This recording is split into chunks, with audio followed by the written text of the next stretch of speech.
Boy, it's easy to cite number one. It was the one for which the Sun Sentinel won the Pulitzer Prize in 2013. For people who haven't read it, Google it. It was about, we call it speeding cops. I love this story, obviously because we won a Pulitzer Prize, but even if we didn't win a Pulitzer Prize, I'd still love the story. It was a common observation among a lot of people in South Florida that cops were always speeding even if they weren't en route to a crime or an accident or something like that. They just seemed to be taking the liberty of speeding because they were in a police car. But nobody could confirm that. Well, we did. So what a couple of the reporters at the Sun Sentinel did, and I'm going to give credit where it's due, Sally Keston and John Maines, is they recognized that the goings-on in a police car were public record because those are owned by communities, including the SunPass toll records. So there existed the data saying that a police car X entered the turnpike, Florida Turnpike, at a certain exit and exited at another exit at a specific time. Well, then you can calculate how much time it took to get from point A to point B, and you therefore can calculate the miles per hour.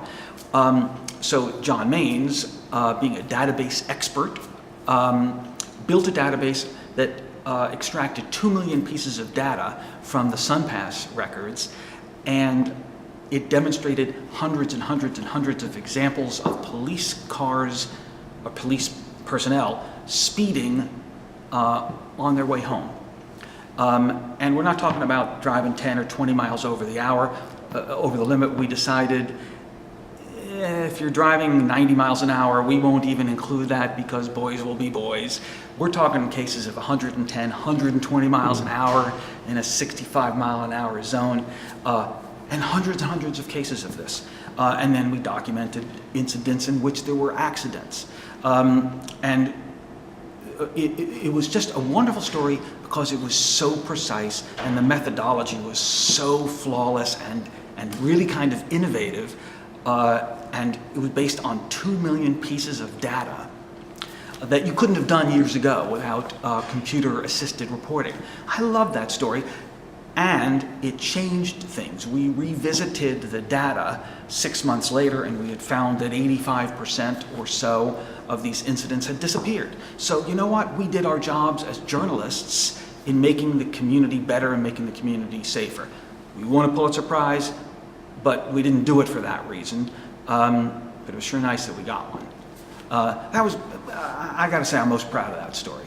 I'm very proud of another story the Sun Sentinel did that exposed a practice in Sunrise, Florida, of a unit within the police department that was bringing drug sellers into town for the sole purpose of confiscating their cars and their weapons and their cash under the forfeiture laws.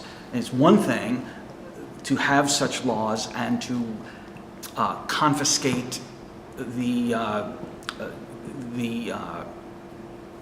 results of the crime that you've stumbled upon or that you might have set up in your own town. It's quite another to actually attract the bad guys to your town. And we're not talking about low-level dealers in every case. We're talking about, in some cases, some seriously bad dudes.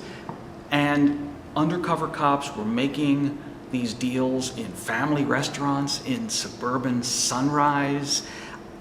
I would argue endangering people who were in family restaurants for the sole purpose of enriching themselves, enriching the police department.